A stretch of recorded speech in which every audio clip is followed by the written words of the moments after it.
My wife and her sister fired me the moment they took over the company. "We don't need lazy people like you," they said. I smiled politely and left. The next day their father asked, "Why the hell did you fire him? Haven't you read the contract?" When they saw the contract they were shocked by what they saw. Because the contract was, I'd given everything to Crimson and Vale, my wife's family business, for years.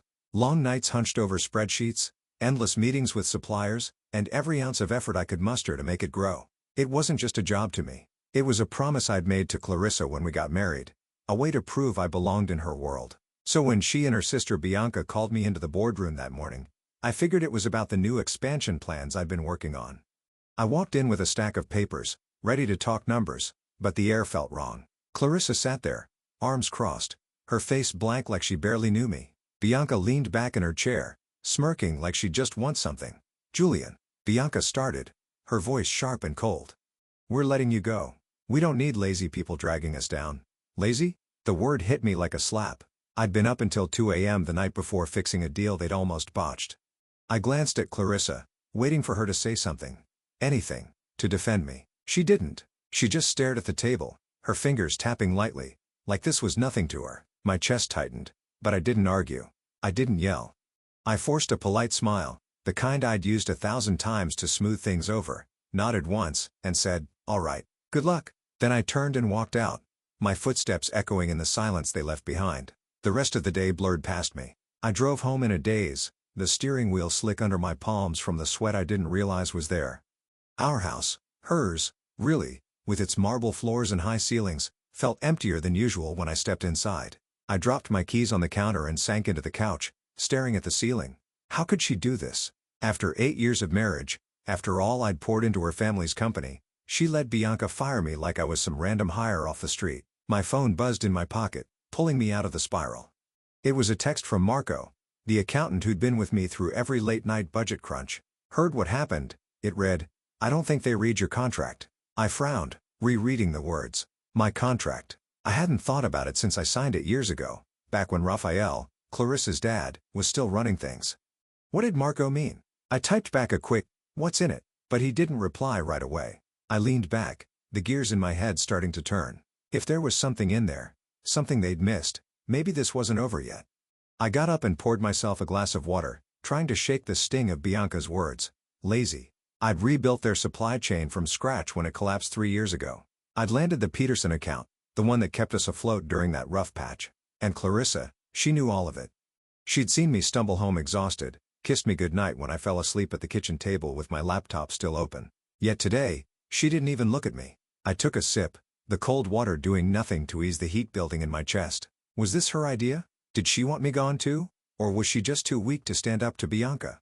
I didn't know which hurt more. My phone buzzed again. "Marco, check the merger clause from the subsidiary deal. You're still tied to it." The subsidiary deal. 5 years ago, when we acquired that little tech firm to boost Crimson and Vale's patents, I've been neck-deep in it, negotiating terms while Raphael clapped me on the back and called me his right hand. A merger clause. What did that even mean now? I set the glass down and rubbed my temples. The first flicker of hope, or maybe something darker, stirring inside me. I spent the next hour digging through old files in my home office, the ones I'd kept from back when I trusted Clarissa to have my back. The contract was buried in a folder labeled CNV Merger 2020, yellowed at the edges but still legible. I skimmed the pages, my eyes catching on legalese I barely understood until I hit page 17. There it was, in black and white, my name, listed as co-chairman of the subsidiary with full authority over its assets. Assets that included Crimson and Vale's intellectual property, trademarks, patents, the whole backbone of the company. My heart thudded. They couldn't fire me from that. It wasn't their call. I sat back, staring at the paper, a slow smile tugging at my lips. Not the polite one this time, but something real. They'd made a mistake, a big one, and they didn't even know it yet. I picked up my phone and texted Marco. "Found it. What now?" His reply came fast. "Sit tight. Let 'em figure it out." I leaned back in my chair, the weight of the day shifting. They thought they'd cut me loose, but they just handed me the rope. All I had to do was wait. The morning after they fired me, I woke up to the sound of my phone ringing, cutting through the quiet of the house like a knife. I rolled over, the bed cold on Clarissa's side. She hadn't come home last night, probably crashing at Bianca's after their little victory. The screen lit up with Raphael Vale's name. Her father, The man who'd built Crimson and Veil from nothing and trusted me with it when I married into the family. I hesitated, my thumb hovering over the button. What did he want? To apologize? To gloat? I answered anyway, my voice rough from sleep. Hello. His voice boomed through the line loud and furious like a storm rolling in. Julian, why the hell did they fire you? Haven't they read the damn contract? I froze, the words sinking in slow and heavy. Raphael didn't know. He hadn't been in that boardroom, hadn't seen Clarissa's blank stare or Bianca's smirk. I let the question hang there, not sure how to answer or if I even should. I don't know, Raphael, I said finally, keeping my tone steady. You'd have to ask them. He cursed under his breath something about those girls and ruining everything, but I barely heard it. My mind was already racing back to that merger clause Marco tipped me off about, the one buried in my contract. Raphael's anger meant something big was coming, and I had a feeling I was holding the key to it. I got out of bed and shuffled to the kitchen, the phone still warm in my hand from the call. The house felt too big, too silent without Clarissa's usual chatter or the clink of her coffee mug. I made myself a pot of coffee, the smell filling the air as I replayed Raphael's words. Haven't they read the damn contract? He sounded panicked, not just mad, like he knew something they didn't. I poured a cup and sat at the table, staring out the window at the gray sky. Yesterday, I'd been blindsided, kicked out like trash. But now I was starting to see the cracks in their plan. That subsidiary deal from 5 years ago wasn't just some footnote. It was a lifeline, and I was still tied to it. Co-chairman of the IP holding, with control over everything that made Crimson and Veil worth a damn.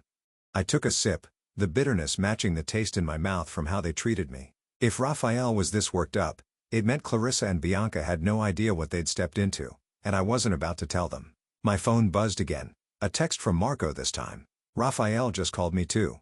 He's losing it. Said the girl screwed up big. I smirked, typing back. He called me first. What's he saying? Marco's reply came quick. Kept asking about the merger terms. Think he's worried about the patents. The patents? Of course. Crimson and Veil wasn't just a name. It was a brand built on tech designs and trademarks, all locked up in that subsidiary I'd helped acquire.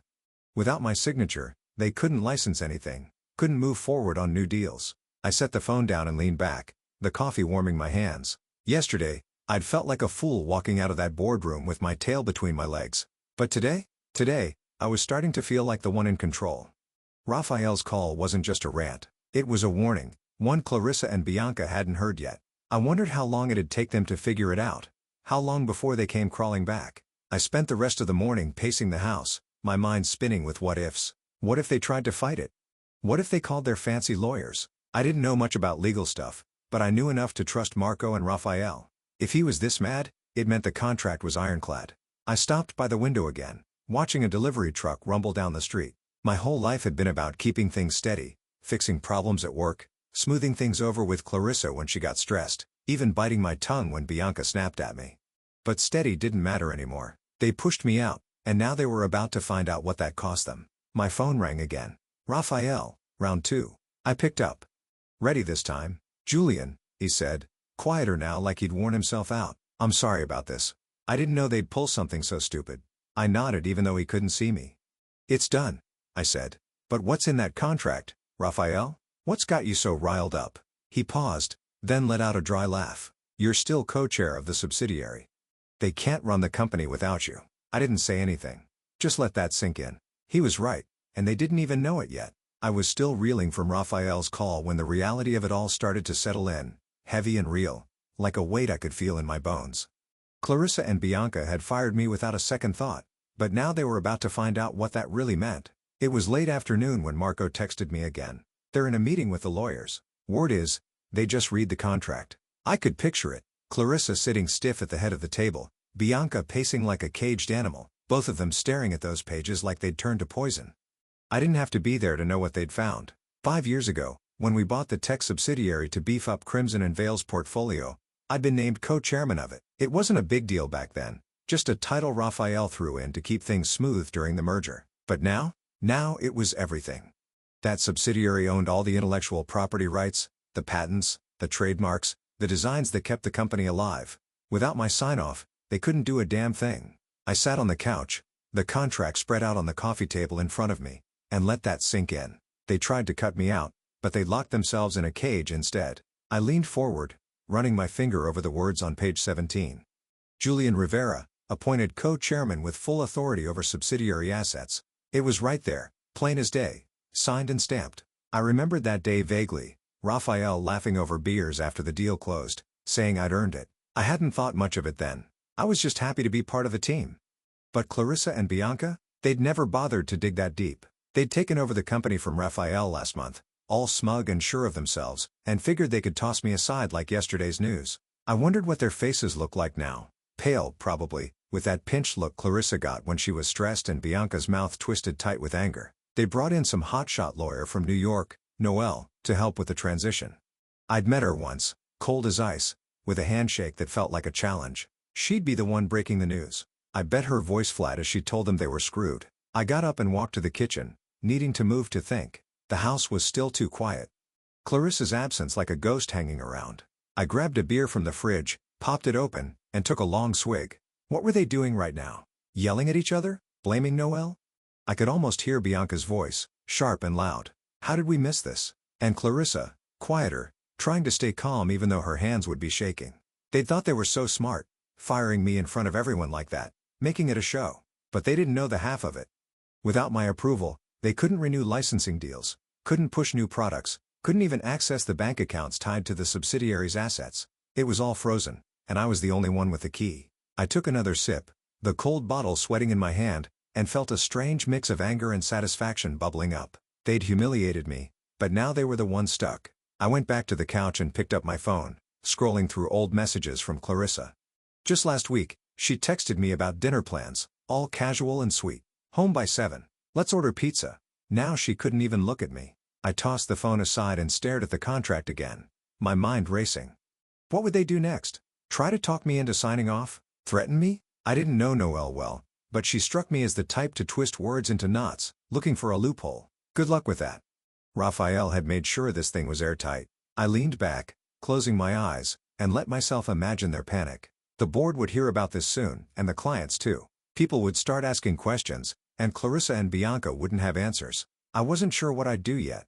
Part of me wanted to watch it all burn. Part of me just wanted them to admit they were wrong. But one thing was clear, they'd underestimated me, and that was their biggest mistake. The beer was half gone when my phone buzzed again. Marco, with an update. Noel's freaking out. Says they need your signature or the whole company's dead in the water. I smirked, setting the bottle down. Dead in the water. That sounded about right. They built their castle on sand, and I was the tide coming in. I didn't reply to Marco yet.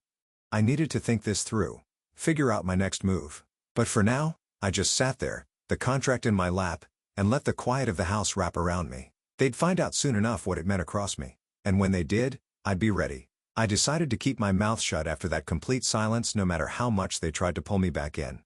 The day after Marco's text about Noelle freaking out, my inbox started lighting up. First came an email from Bianca, short and snippy, like she was doing me a favor. Julian, we need to discuss your exit terms. Call me. Exit terms? I almost laughed. She still thought she was in charge, like I was some loose end she could tie up with a quick chat. I didn't reply. Then Clarissa texted, her words careful, like she'd rehearsed them. Can we talk? This got out of hand. Out of hand? She'd sat there while her sister called me lazy and kicked me out of the company I'd helped build. I stared at the message for a minute, my thumb hovering over the screen, but I didn't type anything back. I tossed the phone on the couch and walked away. They didn't deserve my words, not yet. If they wanted to squirm, I'd let them. I had the upper hand now, and I wasn't about to give it up just because they were starting to sweat. I needed to clear my head, so I drove into town, the familiar streets blurring past as I replayed everything in my mind. The contract, Raphael's call, Marco's updates, it was all piling up, but I wasn't ready to act. Not until I knew exactly what was happening on their end. I pulled into a little coffee shop I used to hit with Geraldine, Raphael's old assistant, back when we'd grab lunch between meetings. She'd always liked me, said I was the only one who treated her like a person instead of a secretary. On a whim, I called her. Julian, she answered, her voice warm and surprised. I heard what those girls did. You okay? I smiled despite myself. I'm fine, Geraldine. Just figuring things out. What's the word over there? She laughed, low and knowing. Chaos, honey. Absolute chaos. She told me clients were calling nonstop, confused about delayed contracts. Suppliers were holding shipments, waiting for approvals that weren't coming. Investors were spooked, whispering about pulling out. They're running around like headless chickens, she said. And that Noelle? She's snipping at everyone, but she's got no answers. I ordered a coffee while we talked, the barista sliding it across the counter with a nod. I took a sip, letting Geraldine's words paint the picture. Chaos. Good. They brought this on themselves, thinking they could toss me aside and keep everything running smooth. I thanked her and hung up, settling into a corner booth with my drink. The place was quiet, just a few people tapping away on laptops, of the espresso machine in the background. I leaned back, staring out the window at the gray day outside. Clarissa's text kept nagging at me. This got out of hand. Like it was an accident, like she hadn't chosen to sit there and let it happen. I'd loved her once. Really loved her. Those early years when we'd stay up late dreaming about the future, her head on my shoulder. But now she was a stranger, and I wasn't sure I wanted her back in my life, even if she begged. I took another sip. The coffee bitter on my tongue. They could send all the emails and texts they wanted. I wasn't budging. My phone buzzed again. Another email, this time from Bianca, longer and dripping with that fake politeness she used when she was mad. Julian, we're trying to resolve this amicably. Ignoring us isn't helping. Let's meet and sort it out. Amicably. Right. Like firing me in front of the whole board was amicable. I deleted it without a second thought. Geraldine's voice echoed in my head. Clients panicking, suppliers freezing up, investors walking away. That was their mess now, not mine. I didn't owe them a lifeline. The contract gave me power, sure, but it was my silence that was really hitting them. Every hour, I didn't respond. Every day I stayed quiet. Their world crumbled a little more. I finished my coffee and left the cup on the table, the warmth still lingering in my hands as I stepped outside. The air was cool, a light wind tugging at my jacket. I felt steady for the first time since that boardroom, like I was standing on solid ground while they flailed. Driving home, I thought about what Geraldine said, how Noel had no answers, how the staff were whispering about jumping ship. It wasn't just about the patents or the trademarks anymore, it was about trust. They'd lost it with the clients, with the suppliers, with everyone who'd kept Crimson and Vale afloat. And me? I didn't have to say a word to make that clear.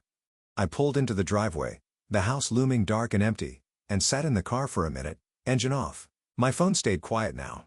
No more messages, no more pleas. Maybe they were finally getting it. I wasn't their fix-it guy anymore. I wasn't their anything. I got out, locked the car, and went inside. The silence of the house matching the silence I'd chosen. Let them figure it out. Let them fall. I'd been quiet for days, letting Clarissa and Bianca stew in the mess they'd made when I finally decided it was time to break my silence. But not to them, not yet. The board had been emailing me non-stop, polite at first, then pushy, asking for clarity on the operational delays, rocking Crimson and Vale.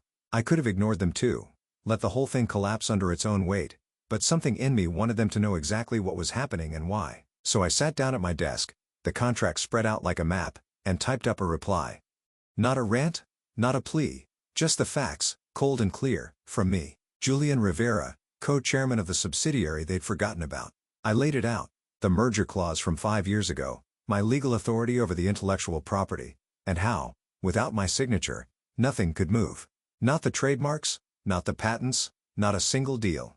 I didn't ask for my job back or beg for forgiveness. I ended it with one line. I'm asking for accountability, not reinstatement. Then I hit send, copied every board member, and leaned back in my chair, the weight of it lifting just a little. They'd wanted me gone. Now they'd see what that cost. The house was still empty. Clarissa's absence a constant in the background, but I didn't mind it as much today. I got up and made myself a sandwich, ham and cheese, nothing fancy, while my phone stayed quiet. Too quiet, maybe. I figured the board was scrambling, passing my email around like a hot potato. Raphael had half of them in his pocket, old-timers who'd watched me grind for years, while the newer ones probably sided with Clarissa and Bianca, dazzled by their big talk. My email would split them down the middle, and I was fine with that. Let them argue. Let them pick sides. I took a bite of the sandwich, the bread sticking to the roof of my mouth, and wondered who'd crack first. Raphael had already called me twice since that first rant, leaving voicemails I hadn't answered yet. Julian, we need to fix this, he'd said in the last one, his voice rough. Fix it? He'd handed the company to his daughters, and they'd broken it. That wasn't my problem anymore. By evening, my phone started buzzing again. Texts from Marco, who'd somehow become my eyes and ears without me even asking. Ward's freaking out, he wrote. Half want to bring you back. Half think the girls can lawyer their way out. I smirked, typing back. Let 'em try. Noelle might be sharp, but she couldn't rewrite a contract that had been signed and sealed years ago. I set the phone down and walked to the window, the sky turning orange as the sun dipped low. Rumors were starting to swirl, Marco said. Whispers that the board might offer me full control of the IP arm cut Clarissa and Bianca out completely. I didn't know if I wanted that. Part of me did, sure. The part that still stung from Bianca's lazy jab and Clarissa's cold stare. But another part just wanted them to admit they'd screwed up, to look me in the eye and say it. I crossed my arms, watching a car roll by outside. Power was nice, but accountability, that was better. I went back to my desk, the sandwich half-eaten on a plate, and pulled up my email again. Replies were trickling in now, careful ones, like they were afraid to pick a side. One guy, an old friend of Raphael's named Tom, wrote, "Julian, this is a mess. We didn't know about the clause. What do you want out of this?" I didn't answer. What did I want? I wasn't sure yet. Yesterday, I've been happy to watch them sink. But now, with the board dangling options, I had to think bigger. I leaned back, rubbing my eyes. The company was paralyzed, clients stalling deals, suppliers holding back, all because Clarissa and Bianca thought they could run it without me. My email hadn't just stirred the pot, it had tipped it over. I could hear their voices in my head, Bianca yelling, Clarissa trying to stay calm, and it almost made me smile. Almost. The night stretched on and I didn't sleep much. Just sat there with my thoughts and the of the fridge in the background. Marco texted again around midnight. Heard Raphael's pushing for a meeting. Once you in the room, I didn't reply. A meeting sounded like a trap. Get me in. Smooth talked me into signing something, pretend it never happened. But the board splitting, that was real. If Raphael's half went out, I could come back on my terms, not theirs. I got up, grabbed a glass of water, and stood in the kitchen, the cold tile under my feet grounding me. They'd fired me like I was nothing, but now I was everything. The leverage was mine, and I wasn't giving it up cheap. Let 'em fight it out. Let 'em beg. I'd wait. I was in the middle of making coffee, the pot gurgling on the counter, when my phone rang, Clarissa's name flashing on the screen. I stared at it for a second, the sound cutting through the quiet morning like a warning. She hadn't called since the firing, just sent those careful texts I'd ignored. Part of me wanted to let it ring, keep the silence I'd been holding on to, but curiosity got the better of me. I picked up, keeping my voice flat. Yeah. There was a pause, then her voice came through, softer than I expected, strained like she hadn't slept. Julian, can we meet? Please. I didn't say anything right away, just let her words hang there. Meet? After everything? I could hear the desperation under her tone, the crack in that cool front she'd kept up in the boardroom. Why? I asked finally, leaning against the counter. She sighed, a shaky sound. This whole thing, it's a misunderstanding. I want to fix it. A misunderstanding. I almost laughed, but I didn't. I just said, okay. Noon. That place on 5th. She agreed quick, like she was afraid I'd change my mind, and hung up. I set the phone down, the coffee smell filling the air, and wondered what she'd try to pull.